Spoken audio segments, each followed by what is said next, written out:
Is my mic on? Can you hear me? Can you hear me? Can you hear me? I am Kel. Welcome to another episode of Names Have Been Censored to Protect the Guilty. It's a little series that I am working on. Talk about my experience with domestic violence and narcissistic abuse.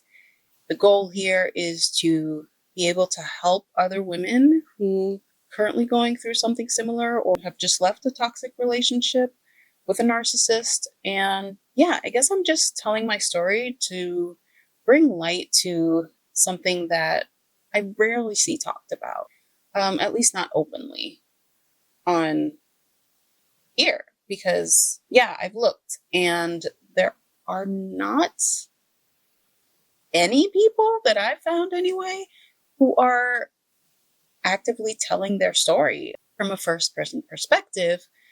So yeah, I thought, why not? I recently posted on Instagram that I didn't realize that I would need so much time in between these videos to just kind of recover, I guess, from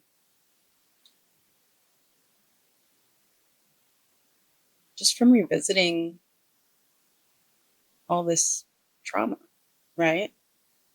Though yes, like talking about this is good for me, but sadly it's a double-edged sword because it like reopens these wounds, and yes, it's cathartic to like get it out and actually speak these things, with your voice. It's how can I say this? How can I describe it? It's like writing things down and journaling about your trauma and experiences that you've gone through is one thing, but speaking them out loud is completely different. And I guess I wasn't prepared for that. I didn't expect that at all. But I feel like I'm in a good place now that I can start this up again. It's been a couple of months, so sorry, but okay. So I did record a video a couple of months ago that I had planned on putting up before this one, but I realized that I talk about this in that video, which should be coming up next week. But yeah, I realized that the 1 year that was roughly the roughest year that I've had in my life, basically, as far as, dealing with narcissists in my life, I did not keep a journal. I hadn't realized this. I think that entire year, there was so much going on day to day that I didn't even think to write, or maybe I just couldn't find the time. Yeah, there was a lot going on that year. And I honestly thought that I had kept a journal my entire final year of living with this man. Yeah, I think I maybe wrote 10 times that entire year. So like once every couple of months. And each one of those was like very short, like maybe a paragraph or two. So I think maybe like it could also be that because anytime something would happen, I would call my friend and talk to her about it, that was kind of my way of getting it out and venting, that I didn't feel the need to write. I don't know. It was over 20 years ago. So yeah, I don't remember what happened there. But before I post that video that's coming up, I wanted to talk about things that I had jotted down when just kind of notes that I had for myself as far as like events that happened that I wanted to cover in my book that I had originally wanted to write, but is now a YouTube series. I just wanted to read some of these notes, I guess, to kind of convey what I had to deal with, right? Yeah.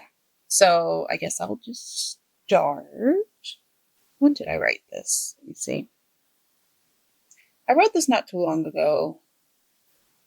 The last time I updated these notes was February 11th of last year, 2025. So I guess you could say last year I wrote these thoughts down, and yeah, I just want to share them with you. Okay. It would always ruin my birthdays because they weren't about him. I remember this one time when I turned 22, I think. I thought we were finally going to have a nice dinner together, just the two of us. I think my girls were at their mom's and we had planned on going out to a nice restaurant to have dinner. I got dressed and ready and all dolled up, and we got in the car to go out. He somehow got a flat tire as we got out of the driveway. So halfway down the block, he realized the tire was blown. He was cursing and screaming because his poor car got a flat. Meanwhile, he had two cars at the time. So we could have easily parked that one and taken the other one to go celebrate my birthday. But when I suggested this, he yelled at me and said he had to get the tire fixed. I think he tried to do it himself, but it started raining, so he ended up just leaving the car parked backwards on the sidewalk and came downstairs. I told him he should park the car correctly, but he said it would ruin his rims. So again, I suggested we take the other car and still go out. He said he didn't feel like going out anymore. So I just made my own dinner and ate alone in the living room in front of the TV. The next morning, he woke up and found a ticket on the windshield because it's illegal to park your car backwards on the sidewalk in New York. He blamed that on me as well, even though I had told him to turn the car around. The next morning, I went to work, and of course, everyone asked how the dinner went. I told them what happened, and a coworker pointed out that he was an asshole for doing that. He just wanted to ruin my birthday, as he always did. The holidays were just as bad. We turned them into bitch fests about money and how broke he was, but he would spend a ton of money on presents for his family. But I had to make presents for mine. I remember one year he went gift shopping really last minute, and we had to bring the unwrapped presents to his mother's house. I spent most of Christmas dinner in a room wrapping all his family's presents while he just hung out downstairs having dinner with the kids. I remember his mom being really upset with me because she thought I was being antisocial and not wanting to spend time with his family. But I was literally wrapping their presents all night for all his nieces and nephews. I came downstairs around 10 p.m. only to watch the wrapping paper I had just carefully put on for hours ripped up and thrown in the trash.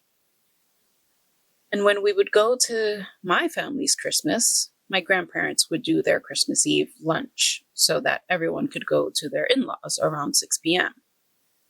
He'd always be in a rush to leave. And just going shopping in general was all about him. He would take us as a family to go shopping for himself, but when I would ask him to buy things for me or the kids, he couldn't afford it, or it was too expensive. He loved shopping at Old Navy too, which I think is why I still hate Old Navy to this day. We would go and he would buy himself anything he wanted, but I had to ask for permission to buy anything for the girls. And even then, he would ask if they really needed it, or he would say they were going to grow out of it, so what's the point of buying them anything? So I would often ask my mom to get them clothes, and she was always happy to do so. Lord forbid if I asked for anything for myself. He would ask me 20 questions about why I needed it, where I was going to wear it, and he'd look at the price tag and say it was too expensive most of the time. Anything over $20 was too expensive for me, but never for him.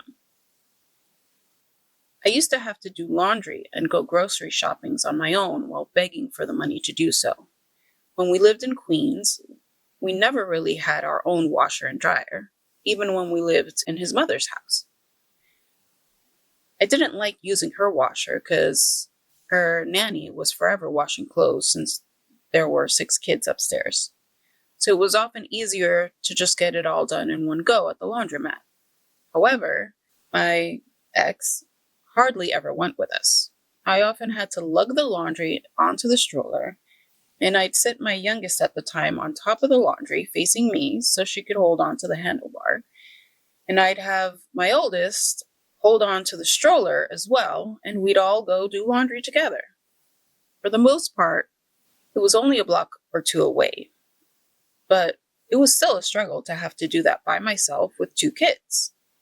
My ex either didn't want to come, or he had kept us so busy visiting his family on his time off that I ended up having to do it while he was at work. He used to piss me off because he loved driving around from place to place when it was something he wanted to do. But if I asked for him to drive us to the laundromat or to do grocery shopping, he would complain about how expensive gas was.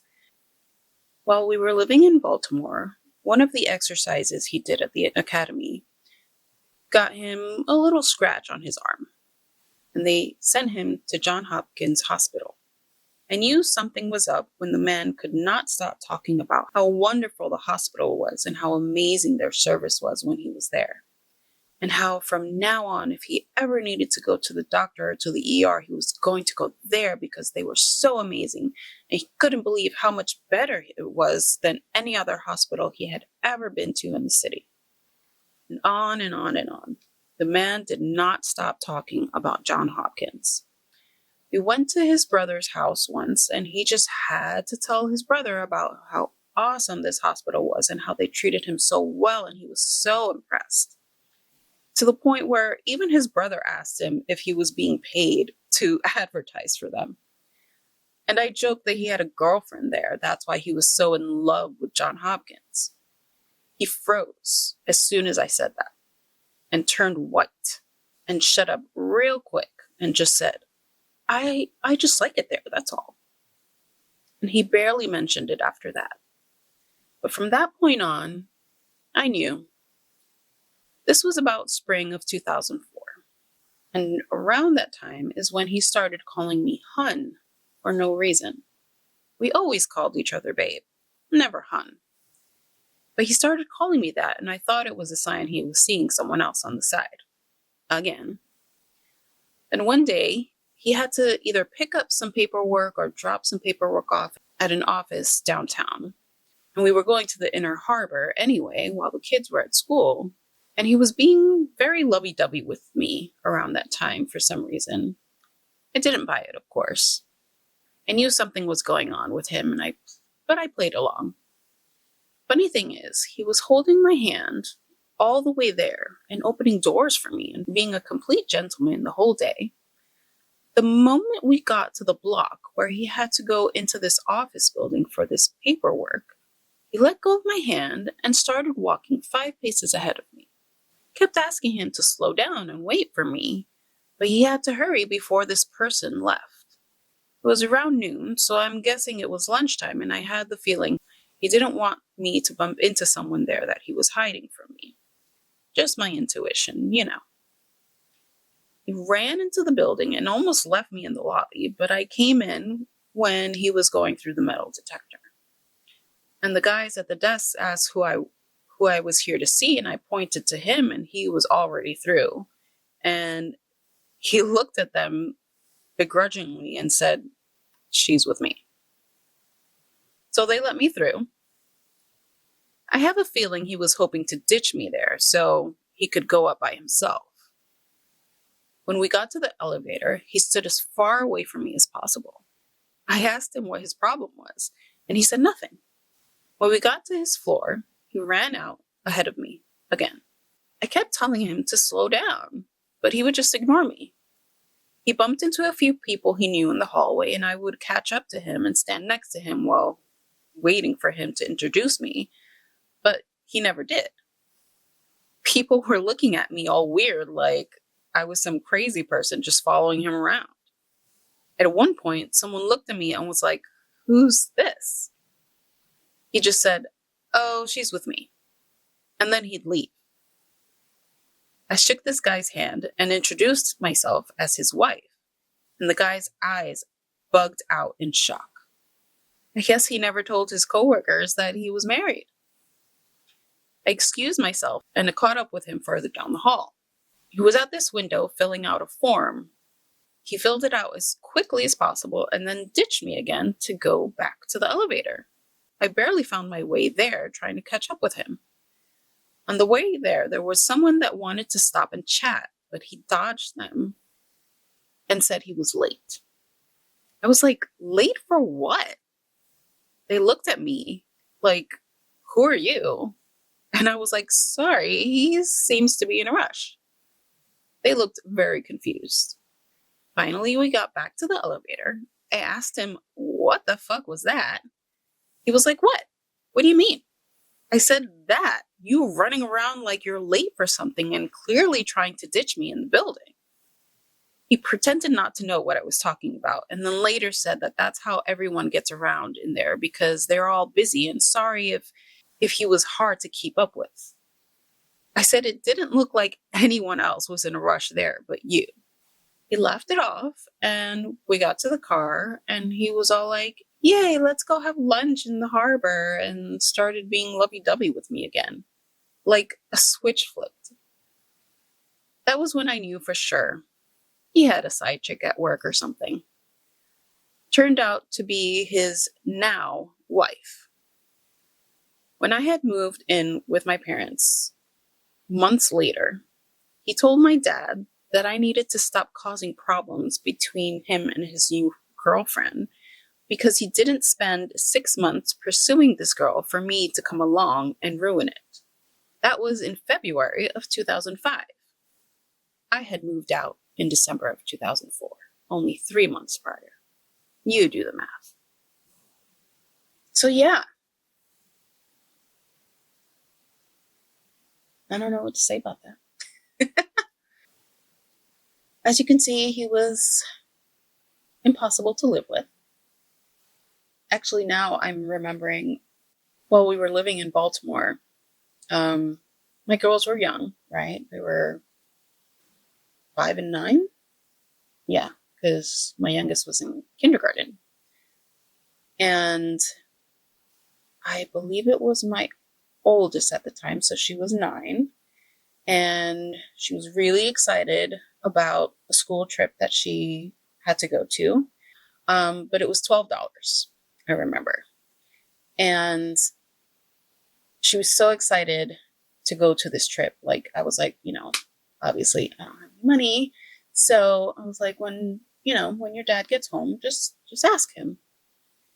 And I thought nothing of it, but she was so excited that as soon as he walked in, she ran up to him and she was like, Daddy, Daddy, Daddy, I need $12. I have to go. I want to go to this trip at school. What the hell was that for? He flipped the fuck out. Was like, you guys, I come home hard from a hard day at work and I don't even get a hi daddy or how's your day or nothing. And you just immediately ask me for money. And the 3 of us were just dumbfounded.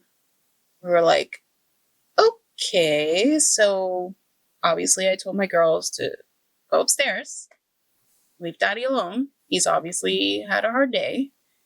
And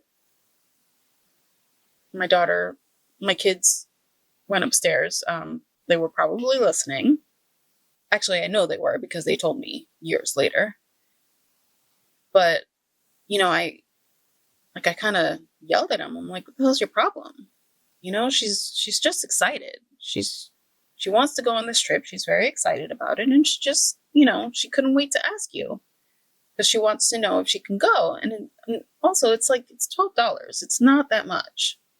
Yeah, but, they don't even say hello to me and this and that. I'm like, you live with them. Like, you live with us. Like, do we have to greet each other? Like, what, what the hell kind of crap is that? And it's not like it's the first time that they've, been excited about something and just immediately bombard him as soon as he walks in the door. This is, they're kids. He's used to this already, or at least he should have been.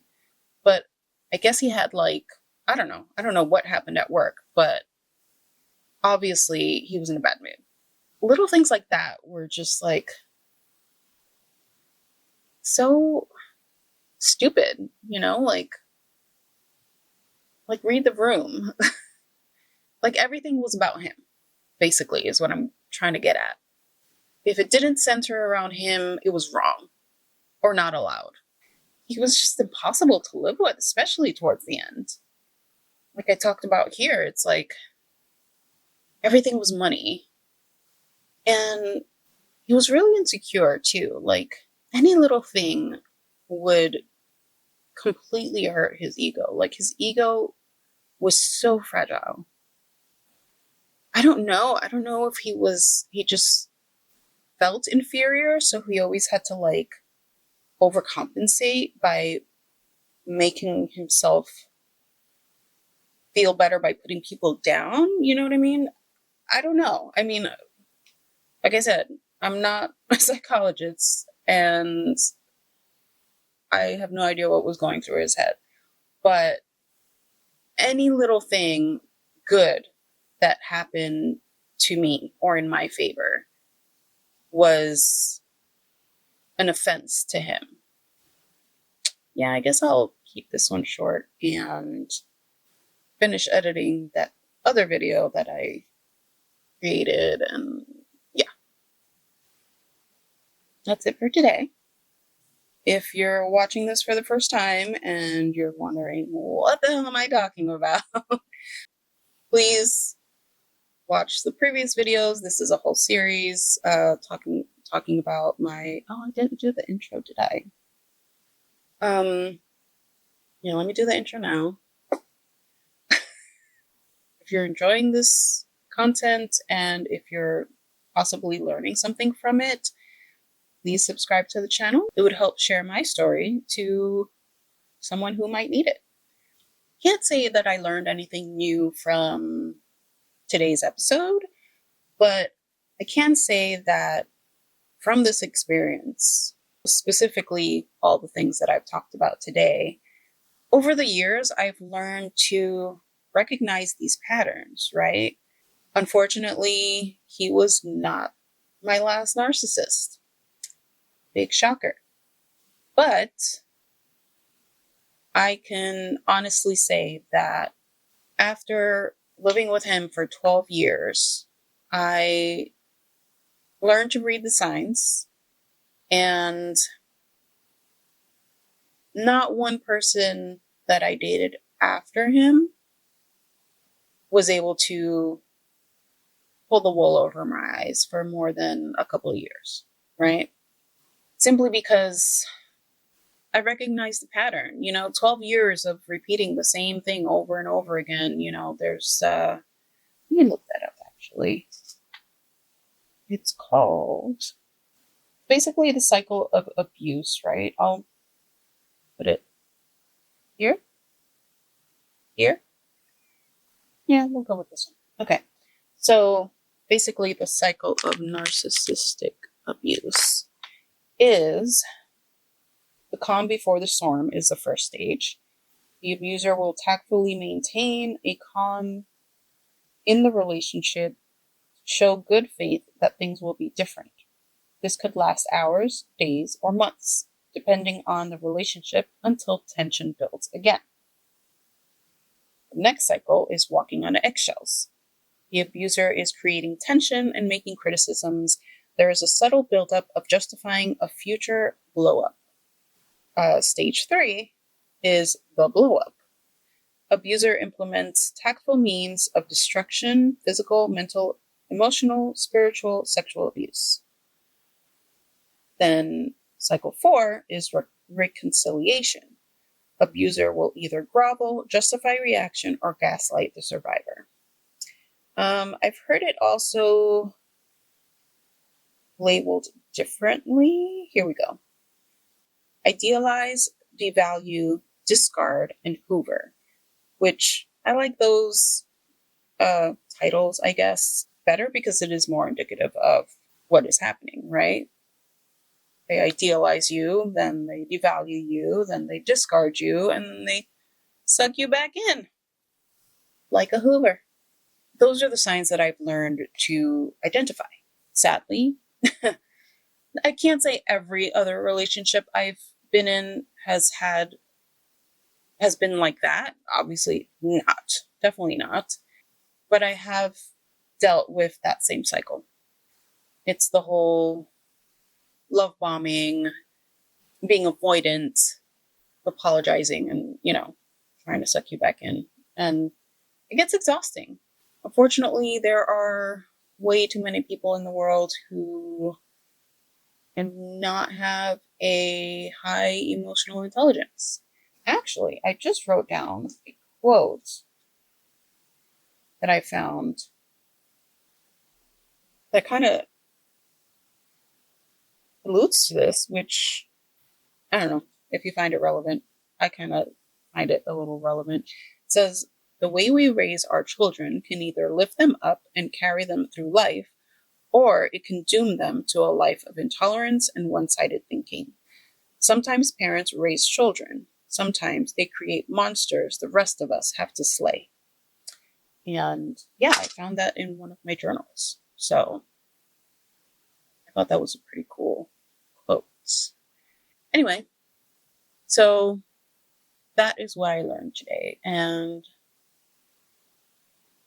I hope if there's someone out there who needs help and this somehow helps them see these stages and these, patterns in their relationship, I hope it gives them the strength to recognize that and seek help. So anyway, that's it for this video, and I will see you next time. Bye.